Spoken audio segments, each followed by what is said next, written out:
I'm holding a crown here. It's a gold crown, not real gold. And the reason I'm holding the crown is because the verse that I want to share with you today talks about a crown. It's in Psalm 21. And it says, in verse 3, it says, "You welcomed him with rich blessings and placed a crown of pure gold on his head." This is a psalm in which David is thanking God for answering prayers. And he talks about placing a crown of pure gold on his head. So this would have been after a victory. And I want you to think about the transition that would have taken place in order to get that crown of gold on his head. David would have been wearing something else on his head. Back in those days, kings went out with the soldiers typically to go and fight in the battle in some type of way. And they wore armor, and part of the armor was some type of helmet, like a warrior's helmet, a protective helmet, probably very heavy, probably very uncomfortable after going through battle, probably very dirty, maybe even bloody. It would have been a good feeling to get that helmet off. So he would have come back to the palace after being victorious, and he would have taken off the heavy, ugly, dirty warrior's helmet, and it would have been replaced with a pure, clean, beautiful gold crown that symbolized power and victory and peace. And what an emotional transition that would have been for the one who was taking off that old ugly thing and putting on the new thing. It made me think about how quick that transition will be for every believer, according to how Jesus talked about it. In John chapter 11, when Lazarus dies, and Jesus goes a couple of days after Lazarus dies. And Lazarus is the brother of Mary and Martha, good friends of Jesus. And Martha comes out first when Jesus is here, and this is the famous section where Jesus says, "I am the resurrection and the life." In other words, don't worry, your brother will live forever. And Martha says that, I know my brother will live forever, and the resurrection at the last day, and that'll be good. And she's still sad, and Jesus is sad right along with her. It's, there's an appropriate sadness when we face death. But then Jesus, in the middle of that, he says something significant to Martha. He says, "The one who lives by believing in me will never die." Never die. And of course, Lazarus had died.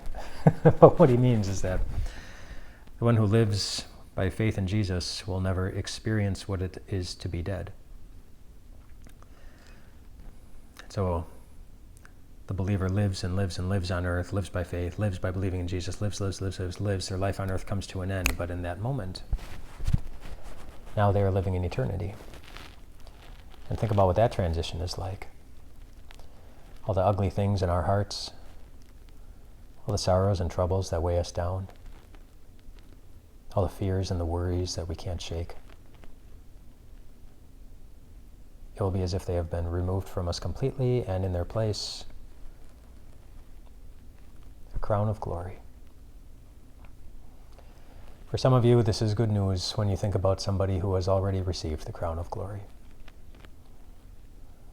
You remember that, you just remember the blessing that they were in your life. And maybe the end was hard for them, maybe it was long, maybe it was difficult. But then suddenly one moment it wasn't. They closed their eyes on earth, and in that moment they opened their eyes in eternity, a crown of glory, completely refreshed and comforted in every way. For some of you, this is comforting as you think about your life. You feel like you're in the battlefield, you're wearing the warrior's helmet, it's getting hit, it's dirty, it's heavy, it's bloodied. And it's hard to think that it's ever going to come to an end. But one day, all that weighs you down won't weigh you down anymore. Not just one day, like one moment. The moment will happen when it just won't be part of your existence. You'll be free. And you know that day is coming, and until it does, and you might think, why can't that day just come now? Well, I want to show you something about this crown that I showed you. It's not real gold. It's actually broken. The we used it in church, and as it was getting packed up, it broke.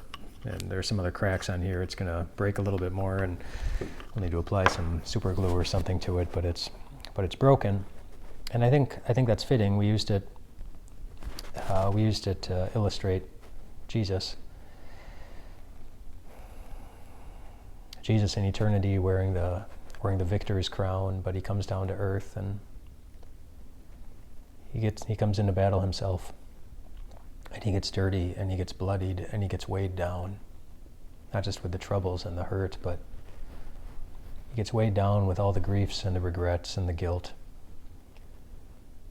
He voluntarily does that, takes that on himself.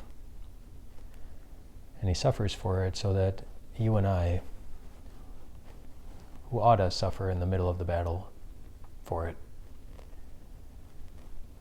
so that we can know not only that one day we will wear the gold crown in eternity and be completely refreshed, but walking with us every step of the way until we get there is one who is willing to come down and be here with us right in the middle of it. The crown isn't just a crown that's one day coming, and the crown is a certainty that the one who gives it to you is going to get you there. And he's going to love you every step of the way. It's all he knows how to do. Until one day, then finally we will. We'll have the beautiful transition. In a moment, we will be refreshed by the removal of everything that weighs us down, and with the reality of opening our eyes and seeing Jesus and all of our loved ones who have already been by his side. Those beautiful believers who lived by faith and never died.